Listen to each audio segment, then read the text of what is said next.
ईमान मदारी साहिबा के ऊपर DGISPR ने कल निकाल कर दिखा दिया कि जनाब ये देखें, गद्दार भी करार दे दिया, दहशतगर्दों का साथी करार दे दिया, गैर मुल्की एजेंट करार दे दिया। इन्होंने हमारे साथ भी सबके साथ यही किया है।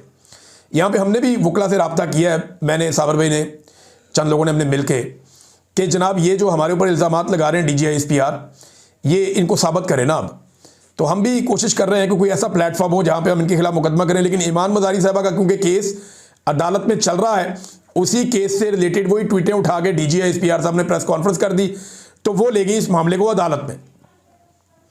उन्होंने कहा जी DG ने मेरे पे बराह रास्त इल्ज़ामात लगाए, तो DG साहब आए और आकर सबूतों के साथ साबित करें अदालत में कि ये इल्ज़ामात दुरुस्त है। दूसरा, उन्होंने ये कहा कि मेरा केस अदालत में चल रहा है। अब जब एक केस अदालत में चल रहा है, सब जुडिस है, तो उस मामले के ऊपर जब DGISPR रैंक का एक आदमी, लेफ्टिनेंट जनरल रैंक का एक बड़ा जर्नैल, जब उसके ऊपर अपनी एक खास राय देगा तो वो अदालत के ऊपर असरअंदाज हो जाएगा। उन्होंने कहा कि फ़र्ज़ करें वज़ीर आज़म या कोई और मेरे हक में बोल दे, तो ये प्रोसिक्यूशन तो रोला डाल देगी इस केस के अंदर कि जनाब वज़ीर आज़म का बयान या फलाने का बयान या उसका बयान वो इस केस के ऊपर असरअंदाज हो रहा है। लिहाजा मेरे केस के ऊपर DGISPR असरअंदाज हो चुके हैं।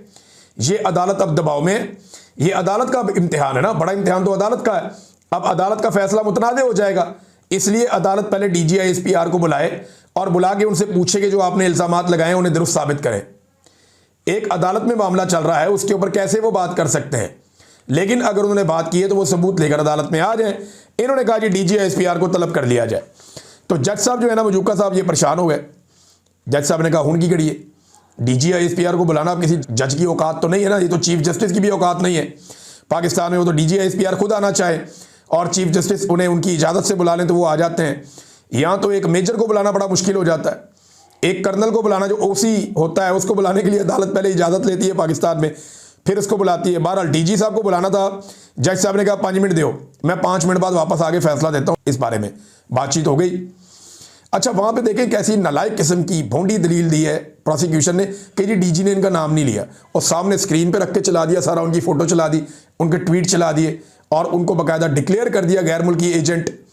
ये तो हमेशा से पाकिस्तान की फ़ौज के जो जितने भी जर्नैल आए ना बड़े बड़े, इन्होंने जब भी कभी पब्लिक में बयानिया बनाया ना, जब भी किसी के खिलाफ हुए, इन्होंने क्या बात की? ये गैर मुल्की एजेंट है, ये भारतीय एजेंट है, ये इसराइल का एजेंट है। और पता लगा भारत के साथ भी इन्हीं के ताल्लुकात है, पता लगा इसराइल के साथ भी इन्हीं के ताल्लुकात है। यही अर्जियां डाल रहे हैं कि हम फौज लेकर जाते हैं, जाके हम मास को गैर मुसल्लह करते हैं।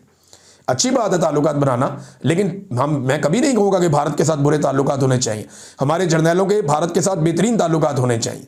हमारे जर्नैल चाहते हैं कि इसराइल के साथ अच्छे ताल्लुकात रखें तो बिल्कुल वो रखें, ये उनकी मर्जी है। लेकिन कौम को तो बेवकूफ़ ना बनाए ना, दूसरों को तो ये फतवा अपना दें कि जनाब ये भी इसराइल का एजेंट है, वो यहूदियों का एजेंट है, वो जो है वो गैर मुस्लिम है, मुसलमान ही नहीं है, वो उसने तौहीन इस्लाम कर दी है, वो जो है वो मोदी का एजेंट है, मोदी का यार है। ये फतवे लगा लगा के खुद इनकी यारी हर जगह पे निकल आई। तो जज ने कहा जी 5 मिनट बाद मैं आपको फैसला सुनाता हूँ। तो जज साहब 40 मिनट तक आए ही नहीं।